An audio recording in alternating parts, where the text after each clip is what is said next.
much. Clock's off. Oh, my 28th character for the episode. Don't forget to pay me the receipt. Yeah. Somebody else have a question? Yes, sir. While you were regaling us with the impressions, can we hear a little of both versions of Don Adams? Oh, that was your first cartoon, right? Was Inspector Gadget? My first job was Inspector Gadget, and it was the older Don. Because when Don was younger, he was well, before Natural Smart, he was Glick. Seymour, was it Seymour Glick? Was that the name on the Bill Dana show? Oh my God. Byron Glick, House Detective. And he was also Tennessee Tuxedo. Phineas J. Whoopi, all the greatest. Come along, Charlie. So he had that, and he that was his impression of the Thin Man, William Powell. William Powell, yeah. So he would do a William Powell impression, but of course he did it very nasally. He really exaggerated it. And then later on, as he became, as he got a little older, with Inspector Gadget, there was a little bit a deeper timbre to his voice. It would be, "Come along, Penny, we're going to stop Dr. Claw." That was you. With dentures in it. So he got this kind of sound. And so, but the season I worked on, the second season of Inspector Gadget, was like a total education for me in comedy. First of all, I had Don Adams, who we would do a page of dialogue, somebody would flub a line, and instead of going right back and starting again, Don would tell us a 10-minute story from the making of Get Smart. And one of first he would talk about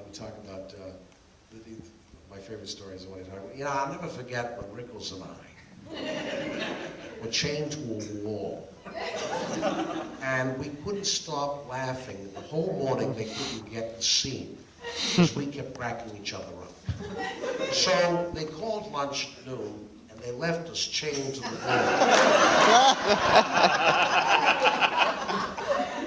They thought they'd teach us a lesson. We came back at 1 and we were still chained to the wall and we were still laughing. So he told me that story. The other thing he told me that was so great was, he said, the hero of Get Smart, the unsung hero, was Ed Platt. Ed Platt, the chief. That show would not have been anywhere near as good if Ed Platt or either anyone else had played the chief or if Ed Platt had played it as a comedy.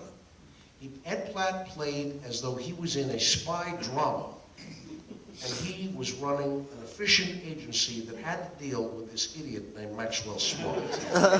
So he always acted as though he had a terrible headache. And I took that and I said, that's the best piece of comedy advice I've ever heard. I actually have a statuette of Ed Platt in my house, because when I took that into my, Pinky and the Brain.